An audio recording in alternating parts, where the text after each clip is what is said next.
श्री रामचरितमानस पावन पाठ अयोध्या कांड दोहा संख्या 213 से 217 तक। वर्णन भरत जी का ऋषि भरद्वाज जी द्वारा सत्कार। जय श्री राम।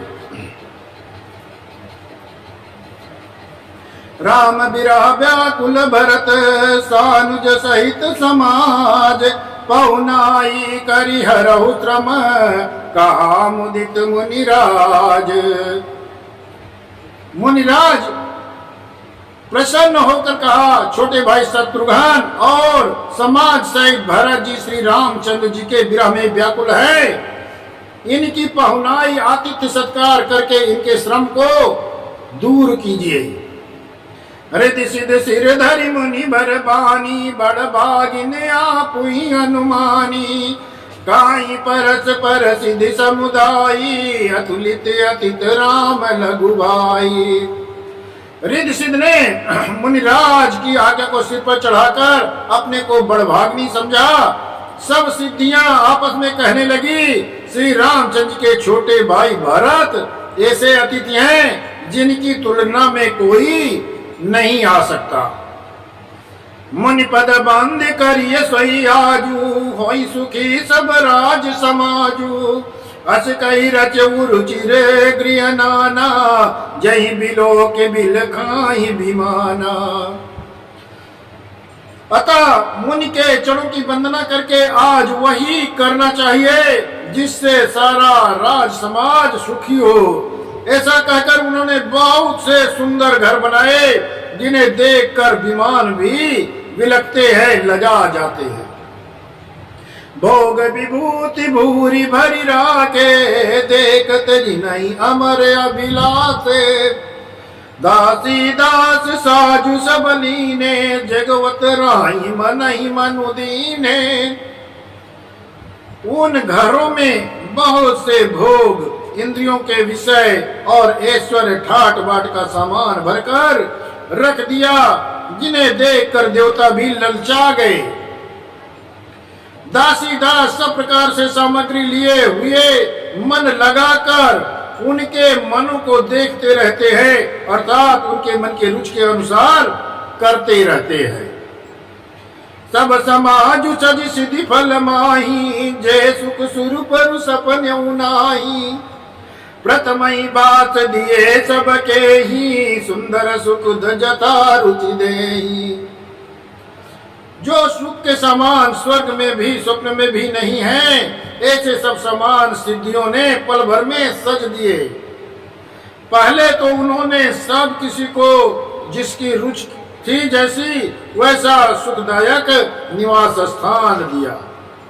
बहुरी परिजन भरत कहूँ ऋषि आय सुदीन विधि विषमदायक विभो मुनि भर तप बलकीन। फिर कुटुंब सहित भरत को दिए, क्योंकि ऋषि भरद्वाज ने ऐसी ही आज्ञा दे रखी थी। भरत जी चाहते थे कि उनके सब संगियों को आराम मिले, इसलिए उनके मन की बात जानकर मुनि ने पहले उन लोगों को स्थान देकर पीछे सब परिवार भरत को स्थान देने के लिए आज्ञा दी थी। मुनि श्रेष्ठ ने तपोबल से ब्रह्मा को भी चकित कर देने वाला वैभव रच दिया। मुनि प्रभाव जब भरत बिलोका सब लघु लगे लोकपति शोका। मुनि प्रभाव जब भरत बिलोका सब लघु लगे लोकपति लोका सुख समाज नहीं जाई बखानी देखत बिरति बिसारी रानी। सुख समाज नहीं जाई बखानी देखत बिरति बिसारी ज्ञानी। जब भरत जी ने मुनि के प्रभाव को देखा तो उनके सामने उन्हें इंद्र वरुण यम कुबेर आदि सभी लोकपालों के लोग तुच्छ जान पड़े। सुख की सामग्री का वर्णन नहीं हो सकता जिसे देखकर ज्ञानी लोग भी वैराग्य भूल जाते हैं। आसन शयन सुबसन बिताना बन बाटिका बिहग मृगनाना सुरभि फूल फल अमीय समाना विमल जलाशय विविध विधाना।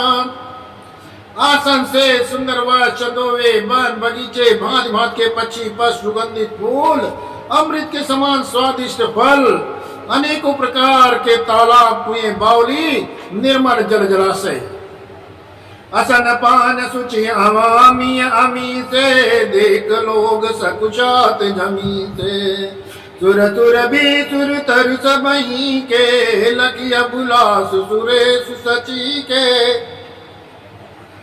तथा अमृत के भी अमृतसरी के पवित्र खान पान के पदार्थ थे जिन्हें देखकर सब लोग संयमी पुरुष विरक्त मुनियों की भांति सपचा रहे हैं। सभी लोगों के डेरे में मनोवांछित वस्तु देने वाले कामधेनु और कल्प वृक्ष है जिन्हें देखकर इंद्र और इंद्राणी भी की अभिलाषा होती है, उनका भी मन ललचा जाता है। ऋतु बसंत त्रिविधि बयारी सब कहाँ सुलभ पदार्थ चारी श्रक चंदन बनी तादिक भोगा देखी हरत भी समय बस लोगा। बसंत ऋतु है, शीतल सुगंध 3 प्रकार की हवा बह रही है। सभी लोग धर्म अर्थ काम और मोक्ष चारों पदार्थ सुलभ हैं। माला चंदन स्त्री आदि भोगों को देखकर सब लोग हर्ष और विषाद के बस हो रहे हैं। हर्ष तो भोग सामग्रियों का और मुनियों के तपा प्रभाव को देखकर होता है और विषाद इस बात से होता है कि श्री राम के वियोग में नियम व्रत से रहने वाले लोग भोग विलास में क्यों आ फंसे। कहीं इनमें आसक्त होकर हमारा मन नियम व्रतों को त्याग ना दे। संपत्ति चकैय भरत चक मुनि आयस खिलवार तेई निशियाश्रम पिंजरा राखे भाभिनुसार। संपत्ति भोग विलास की सामग्री चकवी है, भरत जी चकवा हैं और मुनि की आज्ञा खेल है। जिसने उस रात को आश्रम रूपी पिंजरे में दोनों को बंद कर रखा और ऐसे ही सवेरा हो गया। जैसे किसी बहेलिए के द्वारा एक पिंजरा में रखे जाने पर भी चकवा चकवी रात को संभोग नहीं होता, वैसे ही भरद्वाज जी की आज्ञा से रात भर भोग सामग्रियों के साथ रहने पर भी भरत ने मन से भी उनका स्पर्श तक नहीं किया। कीन निम जनु तीरथ राजा नाहि मुनि सिर सहित समाजा ऋतयाय सुअशीष सिर राखी करि दंडवत विनय बहुभाषी। प्रातः काल भरत जी ने तीर्थराज में स्नान किया और समाज सहित मुनि को सिर नवाकर और इसकी आज्ञा तथा आशीर्वाद को सिर चढ़ाकर दंडवत करके बहुत विनती की। पथ गति कुशल सात सबलीने चले चित्रकूट चितुदीने राम सखा कर दीने लागू चलत देख धरि जगुअनु जनु अनुरागू। तदनंतर रास्ते की पहचान रखने वाले लोग कुशल पथ प्रदर्शक के साथ सब लोगों को लिए हुए भरत जी चित्रकूट में चित लगाए चले। भरत जी राम सखा गु के हाथ में हाथ दिए हुए ऐसे जा रहे हैं मानो साक्षात प्रेम ही शरीर धारण किए हुए हो। नहीं पद त्राण शीस नहीं छाया प्रेम नेम व्रत धर्म अमाया लखन राम सिय पंथ कहानी पूछत सकही कहत मृदुबानी। न तो उनके पैरों में जूते हैं न सिर पर छाया है, उनका प्रेम नियम व्रत और धर्म निष्कपट सच्चा है। वे सखा निषाद राज से लक्ष्मण जी श्री रामचंद्र और सीता जी के रास्ते की बातें पूछते हैं और वो कोमल वाणी से कहता है राम बात तल बिटप बिलो के उर अनुराग रहत नहीं रोके देखी दशासुर बर तई फूला भई मृदु मही मजू मगु मंगल मूला। श्री रामचंद्र के ठहरने की जगहों पर वृक्षों को देखकर उनके हृदय में प्रेम रोके नहीं रुकता। भरत जी की ये दशा देखकर देवता फूल बरसाने लगे। पृथ्वी कोमल हो गई और मार्ग मंगलमय मूल बन गया। किए जाई छाया जलद सुखद बाई बरबात, तस मगु भयउ न राम कहा जस बाबर तई जात। बादल छाया किए जा रहे हैं, सुख देने वाली सुंदर हवा बह रही है। भरत जी के जाते समय मार्ग जैसा सुखदायक हुआ, वैसा श्री रामचंद्र जी को भी नहीं हुआ था। जड़ चेतन मग जीव गनेरे, जे चितए प्रभु तिन प्रभु रे। ते सब भये परम पद जोगु, भरत दरत मेटा भव रोगु। रास्ते में असंख्य जड़ चेतन जीव थे, उनमें से जिनको प्रभु श्री रामचंद्र जी के देखा अथवा जिन्होंने प्रभु रामचंद्र जी को देखा, वे सब उसी समय परम पद के अधिकारी हो गए। परंतु अब भरत जी के दर्शन से तो वो भव जन्म मरण रूपी रोग मिटा ही दिया। श्री रामचंद्र के दर्शन तो वे परम पद के अधिकारी हुए थे, परंतु भरत जी के दर्शन से उन्हें परम पद प्राप्त हो गया। या बड़ी बात भरत कही नाही, सुमिरत जिनहि राम मन माही। बारक राम कहत जग जेऊ, होत तरन तारन नर तेऊ। भरत के लिए ये कोई बड़ी बात नहीं है, जिन्हें श्री रामचंद्र जी स्वयं अपने मन में स्मरण करते हैं। जगत में जो भी मनुष्य एक बार राम कह लेते हैं, वे भी तरने तारने वाले हो जाते हैं। भरतु राम प्रिय पुनि लघु भ्राता, कस न होई मगु मंगल दाता। सिद्ध साधु मुनि बर यस काई, भरत ही निरखी हरत ही अलाई।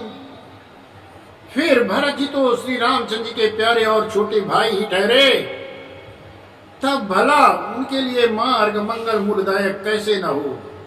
सिद्ध साधु और श्रेष्ठ मुनि ऐसा कह रहे हैं कि भरत जी को देखकर हृदय में हर्ष लाभ करते हैं। देखी प्रभाव सुरेश ही सोचू, जग भल भलिय पोच कहूँ पोचू। गुरसन कहू करिय प्रभु सोई, राम ही भरत ही भेंट न होई। भरत जी के प्रभाव को देखकर देवराज इंद्र सोच रहे हैं कि कहीं उनके प्रेम बस श्री रामचंद्र जी लौट न जाए और हमारा बना बनाया काम कहीं बिगड़ न जाए। संसार भले ही भला और बुरा, बुरे के लिए बुरा है। मनुष्य जैसा आप होता है, जगत उसे वैसा ही दिखता है। उसने गुरु बृहस्पति से कहा, हे प्रभु वही उपाय कीजिए जिससे श्री रामचंद्र जी और भरत जी की भेंट ही ना हो। राम सकोची प्रेम बस, भरत सपेम पयोधी। बनी बात बेगर न चाहत, करिय जतन छलु सोधी। श्री रामचंद्र जी सकोची और प्रेम के बस है और भरत प्रेम के समुद्र हैं। बनाई बनाई बात बिगड़ना चाहती है, इसलिए कुछ